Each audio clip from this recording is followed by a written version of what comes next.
Welcome to Let's Talk Evolution. So Let's Talk Evolution is a series of podcasts discussing with senior leaders in tech and AI around current changes, current evolution in the market overall. I think the last few podcasts that we've done in this series have been specifically focused around the topic of AI. Delighted to be joined by Talal. Talal, do you want to introduce yourself briefly? Thank you, Jake, and Happy New Year to you and to your listeners. Quick intro, I started my career in strategy consulting back in Germany. Back then, that period was very transformative in a way. It will drive your critical thinking and structured problem statements, and you start looking into how you can communicate clearly to leaders. But then over time, I wanted to see how these nice roadmaps can deliver results. And that brought me to Asia, where I was tasked to lead the innovation team for one of the big four.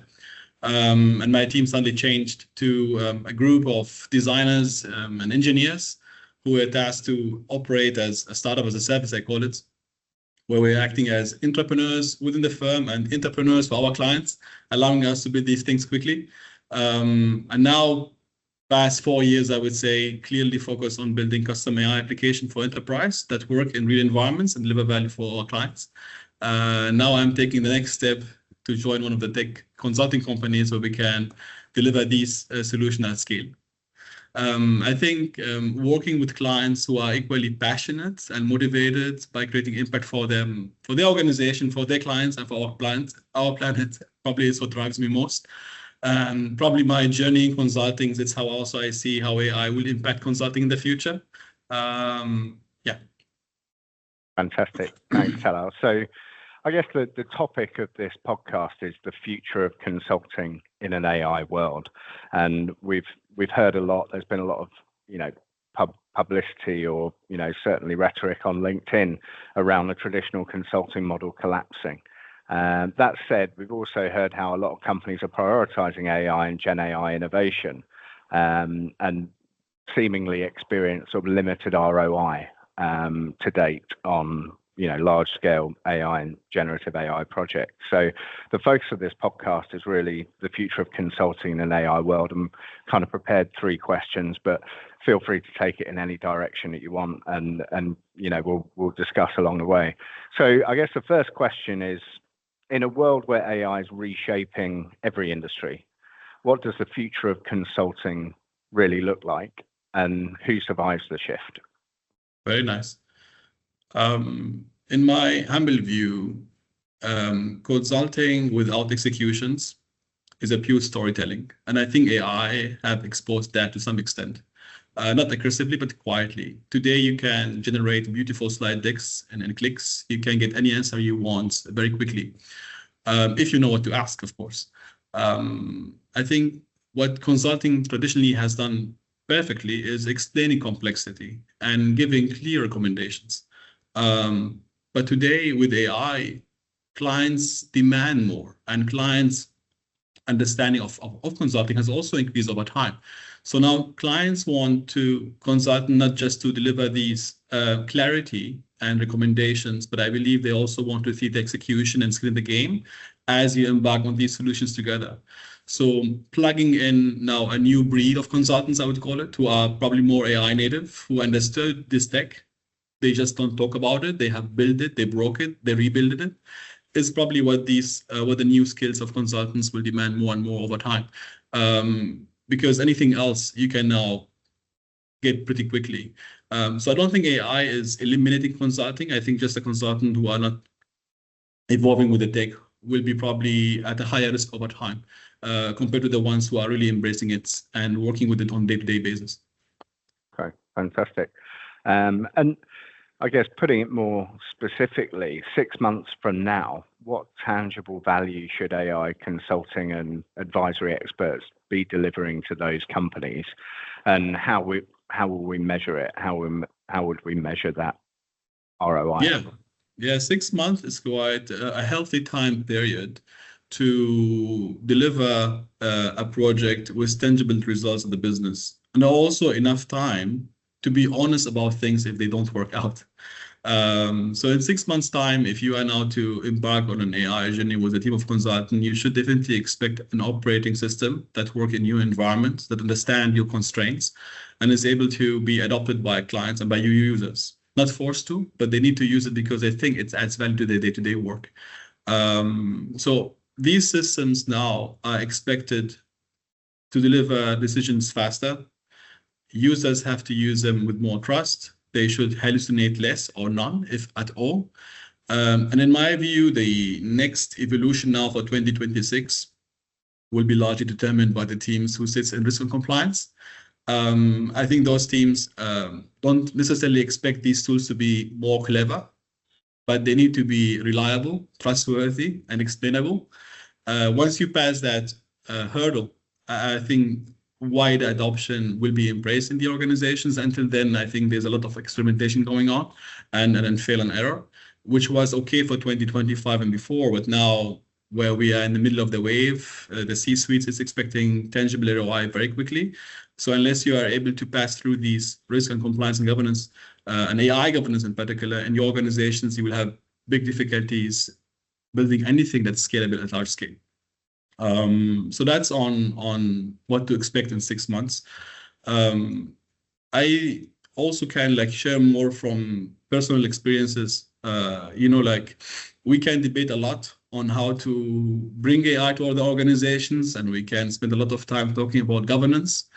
But I just want to reiterate again, like the future consultings demand people who execute on the go, not just talk about it. Recently, when we worked with one of our clients, before we started working on building a custom AI applications, we were debating whether we should start cleaning the data or building the tool.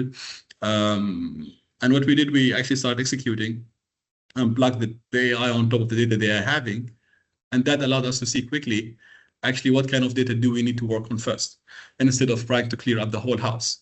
And that's, again, brings back the value of having people who can execute quickly instead of debating for long hours on where to start first.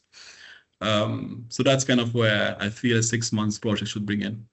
Yeah, it's super interesting because that's kind of like the evolution that software engineering went through 10 years ago, right? Whether you choose to go with the traditional waterfall model of, start at the beginning, get everything in place foundationally, and then start building. And 2 years later, you've got an application that's almost fit for purpose. And then, with the sort of agile mentality or cultural methodology, it was, get something in production as quickly as possible, getting a minimum viable product built, and then iterate along the way to improve the eventual functionality of the application that's been built, but also, have something in place within months or even weeks before,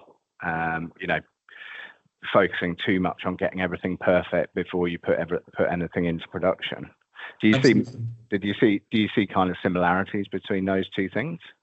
Absolutely. I think we see it also now more and more. Tech companies are building their own consulting apps, and consulting companies are building their kind of tech arms. So the overlaps are starting becoming more visible. Also, tech provider or LLM providers are going deeper into it as well. So these overlaps are now visible more because that's exactly what the future consulting is. You want consultants who are able to execute, who are agile and adaptive. In my career, I was fortunate to work in a space where we were highly exposed to a wide range of problem statements, whether within an enterprise, our own or our clients, across back, mid, front office. This allows you to see clearly where tech can help and where it can't. And this also helps you to understand how to deliver results quickly in a controlled way. We are not in a startup where we can fail fast. We are designed to succeed. We have projects timeline and we have deliverables. But same time, we have to be very innovative in the way we approach it. We cannot deliver something in 6 months that after 6 months is perceived as outdated because we planned carefully 6 months ago. So that agility while you deliver the projects is core to it.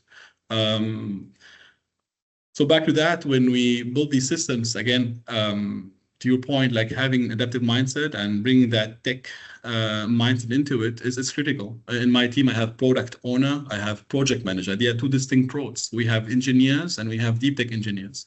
Again, distinctive roles. When we build any tool, we really embrace that agility. So before you go into a fully fledged pilots, we start with a small POCs first. Strong focus on customer experience.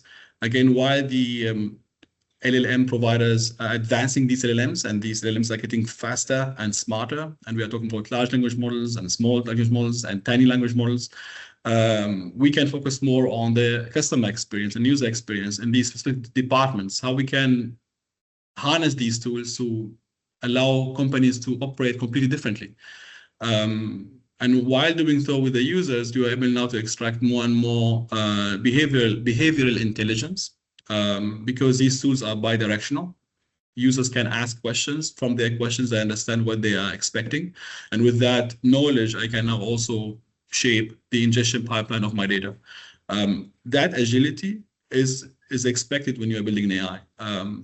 Configuring a pure LLM and hoping that it will answer all my questions, it's realistic. I think people have realized that.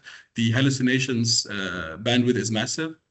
So unless you have a bunch of people who are able to understand where the constraints are and tweak it and configure it in a certain way, these tools will be very expensive experiments over time. Yeah, makes absolute sense. So kind of the next step within generative AI and agentic AI is multi-agent orchestration. So AI agents talking to other AI agents. So when companies unlock a true multi-agent orchestration layer, what real outcomes should leaders expect in terms of saving money, making money, and transforming how work gets done? Yeah, well, this is a very, very exciting area. And this is really one of those where I'm so excited about 2026. In fact, I just came from the plane back from Sweden to Singapore, and in the flight, I was watching the Thinking Game. I'm not sure if you watched it. It's a movie about the co-founder of DeepMind, Demis Hassabis, and he showed you a pure innovation, human innovation story on how they started with a machine learning machine with not of a significance breakthroughs until recently, where we're talking about AGI and how these machines now are able to compete on national championships against chess players and other sports.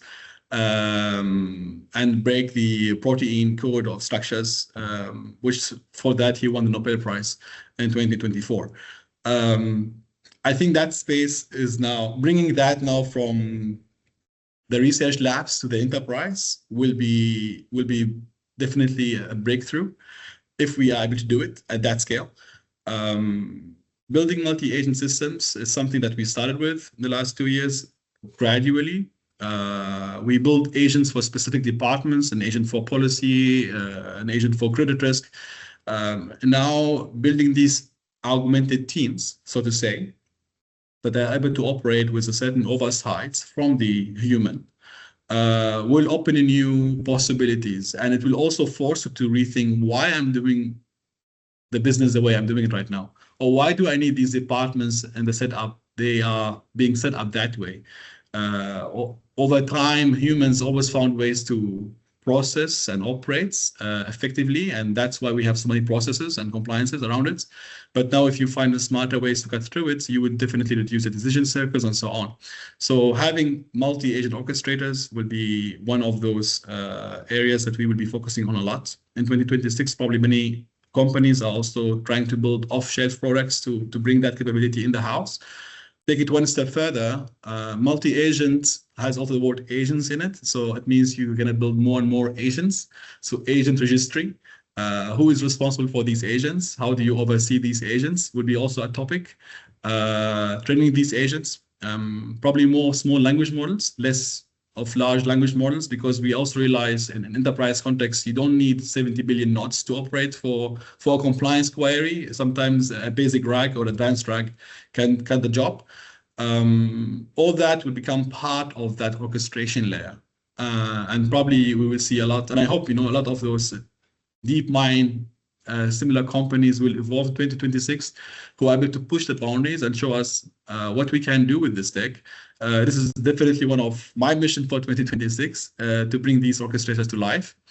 And having said that, right, with all the passion we have about these systems, we cannot undermine, again, the risk of compliance behind it. We are operating in a regulated environment. And I think as much as we want to see these systems operate and act and behave like humans, we have to come back to reality. Someone have to be accountable. There must be a governance in place. And these systems don't work without proper data fed into them. So it's, again, like without proper tooling around what content is coming in, it's very difficult to control the behavior of these machines. And I think many companies in the past have kind of underestimated data governance. Now this topic is coming back strong because we no longer think in data in silos. Before, every department has its own data. Tomorrow, this data is not only for your department, is actually an asset for the entire firm, and it has to be connected. So we will see also a comeback of data governance and data engineers at scale to make the orchestrator work at scale. Yeah, okay. That's super interesting. I guess just a final question, and I feel like, just addressing the fact that, we are a headhunting company, we are an executive search company, and we're seeing a lot of people recently approach us about, employment opportunities and how we feel AI in the age of AI is going to impact employment opportunities. And, I think that's probably forefront of the majority of people's minds. I guess bearing in mind that this discussion is principally focused on consulting, and consulting in particular, or the traditional model, has been challenged recently. How do you see the new AI capability and the AI and generative AI world impacting consulting, particularly in terms of job opportunities? And I'm not necessarily talking about AI experts, which are whether they be domain focused AI experts or technically focused AI experts, but across the broader consulting landscape, like, how do you feel like employment opportunities, hiring will change over the next 12 to 24 months? Yeah. I think the future of consulting will lie between three areas: critical thinking, human judgments, delivering tech that work, and trusts. If you have a skill set that is one of those three, you need to work on the other two dimensions to make yourself more relevant. One dimension alone will be very difficult to compete with. If you tell me you are pure a strategist with a pure BA background and you can do a great research and analysis, it will be very difficult to plug in. You need to bring in some form of an execution, hands-on capability. You need to bring some form of compliance risk background, at least, to balance it out. So I think what we see right now, even for me, when I'm hiring for my own teams, the interview process changed a lot. Even for interns and new hires. And I think this also will shape the way how they prepare for consulting role in the future, because they also, you realize like certain skill sets are no longer in demand, and there are new skills in demand. So how do you prepare yourself now for this new skill that will be demanded more? I spoke before about prompt engineering. I spoke before about having hands-on AI work done before, even a vape code exercise. That will help you make yourself more relevant for these interviews, even for engineers. Now, consultants are not only consultants. We are also having engineers and designers who are joining consulting companies. You cannot come in as a software engineer and have never spoken a word outside. You need to be able to communicate as a software engineer, and you have to show me that you have done hands-on work on AI. So now my interviews for engineers is pretty much a test 1 week before. Show me how you're going to build this and show me how you build it. So that gives you an indication on how maybe the next 2-3 years this will become the norm. We might be at the forefront because we are AI native, but I think if we are projecting that consulting will become more and more execution heavy, you could anticipate a new set of interviews and new sets of case scenarios. I remember when I joined consulting back in the days, we have those books where you prepare the case studies, a lot of math and mental thinking. I think now you need a laptop and you need to show that you can build some code to some extent to make the cuts. It is definitely transforming and it's changing. We are knowledge workers. This tech is disrupting knowledge workers. So it would be definitely. But consulting, like historically, we have been always very smart about how to make this work in our advantage. So identifying where the gaps are and identifying where we can create more value for our clients will become more critical now than before. Yeah. Yeah, that's fascinating. I think that the main message from the C-level across the majority of our clients is that their requirement for 2026 is do more, better with less. And that kind of links into your summary of the fact that, as a great software engineer who's never spoken to a customer now needs to speak to a customer because they're not going to hire a pre-sales guy as well as a software engineer. That person is expected to do both. Somebody who's, consistently built software, released it, but never had an eye on risk and compliance, probably needs to have an eye on risk and compliance now. And that all kind of links in with, non-technical people now having the capacity to build where without having to write code, like in a traditional way. Which is phenomenal, but perhaps an amplifier in terms of who can and who can't, which is potentially a danger. Listen, Talal, it's been absolutely fascinating talking to you, and I think there's been some super interesting topics. I guess anyone starting out their career or anyone looking to pivot towards more of an AI focus role, I guess just very briefly to conclude, what's one piece of advice that you would give somebody now who was perhaps looking at, pivoting their career towards a role that was, AI enabled, or somebody considering, what to do in fear of the sustainability of their current role in its current form? Yeah. So it depends where they are in their journey. If they are pre-consulting roles, I would advise them now to start really looking into online courses or offline courses where they are able to be hands-on with this tech, understanding it and using it even for personal level. If you are in a consulting company right now and you are in a department that might be more classical, try to see any opportunities that you can capture to be part of an innovation initiative or a project that have some form of innovation aspects to it and go deep into it. Don't be scared from unknown. Don't try to distance yourself and stick to your comfort zone.